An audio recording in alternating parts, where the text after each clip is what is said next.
नमस्कार दोस्तों, startup shorter में आपका स्वागत है। और आज की इस वीडियो हम बात करने वाले हैं कि सैटेलाइट इंटरनेट और ऑप्टिकल फाइबर केबल इंटरनेट यानी कि स्टारलिंक और जियो फाइबर में से कौन सा बढ़िया है और हमें कौन सा यूज़ करना चाहिए। तो जिन लोगों को नहीं पता है कि ये सैटेलाइट इंटरनेट क्या है और ऑप्टिकल फाइबर केबल इंटरनेट क्या है, या फिर आपको क्लियर नहीं है, तो एक ग्लिम्प लेते चलते हैं कि सैटेलाइट इंटरनेट में क्या होता है कि सैटेलाइट की मदद से हमें इंटरनेट प्रोवाइड किया जाता है। स्टारलिंक जो है वो सैटेलाइट इंटरनेट प्रोवाइडर है, इस वक्त एक प्राइवेट कंपनी है जिसका कहना है कि वो पूरे अर्थ को हर तरफ से सैटेलाइट से घेर लेगी और हर सैटेलाइट अपने आसपास के सैटेलाइटों से कनेक्ट रहेगा, जिससे एक पूरा जाल बिछ जाएगा और पूरे अर्थ पे कहीं पे भी इंटरनेट प्रोवाइड किया जा सकेगा। वहीं ये जियो फाइबर जो है ये एक optical fibre cable internet provider है। इसका क्या कहना है कि हम आपके घर तक ऑप्टिकल फाइबर केबल पहुंचाएंगे। अब ये ऑप्टिकल फाइबर केबल जो है ना, ये कॉपर वायर नहीं होता है, ये लाइट रिफ्लेक्टिंग वायर होता है। ये क्या होता है कि एक तरीके का वायर होता है जिसमें से लाइट के फॉर्म में डेटा ट्रांसमिट किया जाता है। इसकी स्पीड बहुत तेज़ होती है। अब सैटेलाइट के कंपैरिजन में तो काफ़ी तेज़ होगी, क्योंकि सैटेलाइट हमसे दूर है और ऑप्टिकल फाइबर केबल हमारे घर तक आया हुआ है, लाइट की स्पीड से आ रहा है। तो जाहिर है कि हमें जो पिंग है, पिंग यानी कि सर्वर अलाइव है कि नहीं, टेस्ट करना। जैसे फॉर एग्जांपल मुझे यहाँ से आपको कोई डेटा भेजना है, तो पहले तो मुझे चेक करना पड़ेगा ना कि आपका फ़ोन, आपका डिवाइस या फिर आपका कंप्यूटर ऑनलाइन है कि नहीं। तो उसके लिए होता है पिंग टेस्ट। तो यहाँ से मैंने पिंग टेस्ट किया, मैंने एक रिक्वेस्ट भेजी, वहाँ से मुझे एक मैसेज आया कि हाँ भैया वो सर्वर ऑनलाइन है। तो ये जो ट्रैवलिंग टाइम है और ये सर्वर का रिस्पॉन्ड करने का टाइम है, ये पूरा ऐड करके जितना कम रहेगा, पिंग जितनी कम रहेगी उतना अच्छा रहेगा। तो ऑप्टिकल फाइबर केबल यानी जियो फाइबर में आपको पिंग बहुत कम मिल सकती है, हो सकता है 6-10 मिलीसेकंड की भी पिंग मिल जाए। पर सैटेलाइट इंटरनेट या फिर स्टारलिंक में आपको एक लिमिटेड 20, 25, 22 से कम की पिंग नहीं मिलेगी, क्योंकि सैटेलाइट हमसे दूर है, ऑप्टिकल फाइबर केबल हमारे घर तक आया हुआ है। तो एक तो प्रॉब्लम आ जाती है पिंग की, दूसरा आता है बैंडविड्थ का। चलिए अच्छा, बैंडविड्थ पर उतना ध्यान नहीं देते हैं, स्पीड पे देते हैं। बैंडविड्थ तो कंपनी अपने हिसाब से बढ़ा घटा सकती है, पर स्पीड पे बात करते हैं कि स्पीड किस में अच्छी मिलेगी हमें।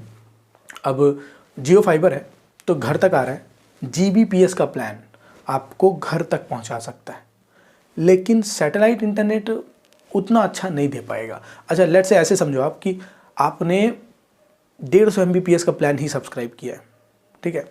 आपके घर तक ऑप्टिकल फाइबर केबल आपको कांस्टेंट स्पीड देगा जब तक कि तार टूटता नहीं है, बस। और तार इतनी जल्दी टूटेगा नहीं, क्योंकि उसको काफ़ी अच्छे से बिछाया गया है।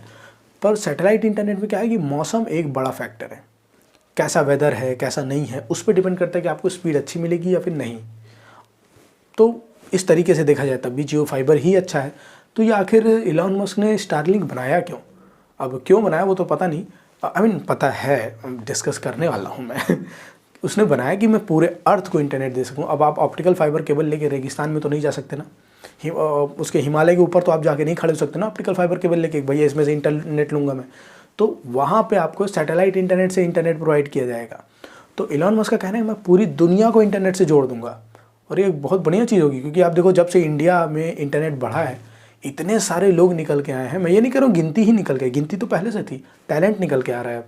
तो जो टैलेंट कभी इंटरनेट से जुड़ा नहीं था, तो बढ़िया दुनिया जुड़ेगी तो बहुत तेज़ी से ग्रो करेंगे हम, बहुत सारे दिमाग जुड़ेंगे हमारे साथ। पर वो पूरी दुनिया को प्रोवाइड करने को कह रहा है, ये स्पेसिफिकली लोगों के घर तक प्रोवाइड करने को कह रहा है जियो फाइबर यानी कि ऑप्टिकल फाइबर। अब इन दोनों में से अच्छा कौन है? ऐसा समझो आप कि ऑप्टिकल फाइबर केबल एक प्रकाश है, लाइट है, और सैटेलाइट इंटरनेट एक अंधेरा है। जहाँ तक ऑप्टिकल फाइबर केबल पहुँच सकता है वहाँ सैटेलाइट इंटरनेट एग्जिस्ट नहीं करेगा, क्योंकि कोई लेगा ही नहीं। जाहिर है इसका इंफ्रास्ट्रक्चर कॉस्ट कम है, आपको सैटेलाइट लॉन्च करना पड़ेगा रॉकेट से, आपका पैसा ज़्यादा आएगा। इस ऑप्टिकल फाइबर केबल में थोड़ी ना रॉकेट से लगाना है हमको तार, अरे 4 मजदूर लगाए, लग गया भाई साहब तार, मस्त खर्चे में। तो अच्छा, प्राइसिंग की बात कर लो, अब तब आपको समझ में आएगा कैसे क्या बढ़िया है। अब हम इंडियन हैं तो हमें प्राइसिंग मैटर करता है। अगर आप इंडिया के बाहर से कहीं से देख रहे हो तो आपको बता दूं, कश्मीर हमारा है और हम उसे ले लेंगे, इस पर कोई चर्चा नहीं हो रही, बस बता रहा हूँ कश्मीर हमारा है, ठीक। हाँ, तो अब हम बात कर रहे थे प्राइसिंग पे। प्राइसिंग का ये सीन है कि 150 MBPS का जो प्लान है वो जियो दे रहा है इस वक्त 999 रुपये, यानी 1000 रुपये में। लेट से GST ऐड करके 1100 समथिंग रुपये में। और यहाँ पे इलॉन मस्क का जो स्टारलिंक है वो हमें 150 MBPS का प्लान दे रहा है $100 में, यानी कि तकरीबन 7300 रुपये में। तो ये 7 गुना महंगा है। और कोई रिलायबिलिटी भी नहीं है, मौसम कैसा है उस पर डिपेंड करता है कि आपको स्पीड कैसी मिलेगी। ऑप्टिकल फाइबर केबल में कांस्टेंट स्पीड मिलेगी, कांस्टेंट पिंग मिलेगी, वैरी नहीं करेगा। स्टारलिंक में वैरी कर सकता है, कभी बहुत ज़्यादा पिंग है, कभी बहुत कम है, वो वेदर पे डिपेंड करता है। तो अब हमें स्टारलिंक लगाना चाहिए कि नहीं? ऑब्वियसली लगाना चाहिए, पर किसे? पहली रिक्वायरमेंट जिसके पास पैसा अकूत का हो, भर भर के पैसा हो, मतलब ऐसे पीछे वाले कमरे में 2-2 3-3 बोरी पैसा रखा हो, वो लगवाएं। और दूसरा मतलब दूसरे टाइप के वो लोग जिन्हें एक्चुअल में ज़रूरत है, जो गांव में है या फिर जो ऐसे एरियाज़ में है जहां पर ऑप्टिकल फाइबर केबल अभी पहुंचा नहीं है। इसीलिए मैंने पहले कहा कि OFC ऑप्टिकल फाइबर केबल एक लाइट है, प्रकाश है, और सैटेलाइट इंटरनेट अंधेरा है। तो जहाँ जहाँ पहुँचा नहीं है, लेट्स से रेगिस्तान में नहीं पहुँचा है, कहीं पहाड़ी पे नहीं पहुँचा है, कहीं पठार में नहीं पहुँचा है, कहीं मध्य प्रदेश के किसी जंगल में नहीं पहुँचा है, और वहाँ किसी को इंटरनेट, किसी बाबा को इंटरनेट चलाना है कि देखें ज़रा ऑनलाइन भक्ति गाना सुना जाए, तो उस केस में स्टारलिंक बढ़िया है। तो ये डिपेंड करता है अपने अपने बजट पे, अपनी अपनी सुविधाओं पे, आप किस जगह पे हो, आपकी लोकेलिटी पे डिपेंड करता है। मैं सिटी में रहता हूँ तो मेरे लिए ऑप्टिकल फाइबर केबल बेस्ट है, पर अगर मैं गांव में रहता तो मेरे लिए सिम वाला इंटरनेट बेस्ट होता, क्योंकि मैं गरीब भी हूँ। तो इस वीडियो में इतना ही।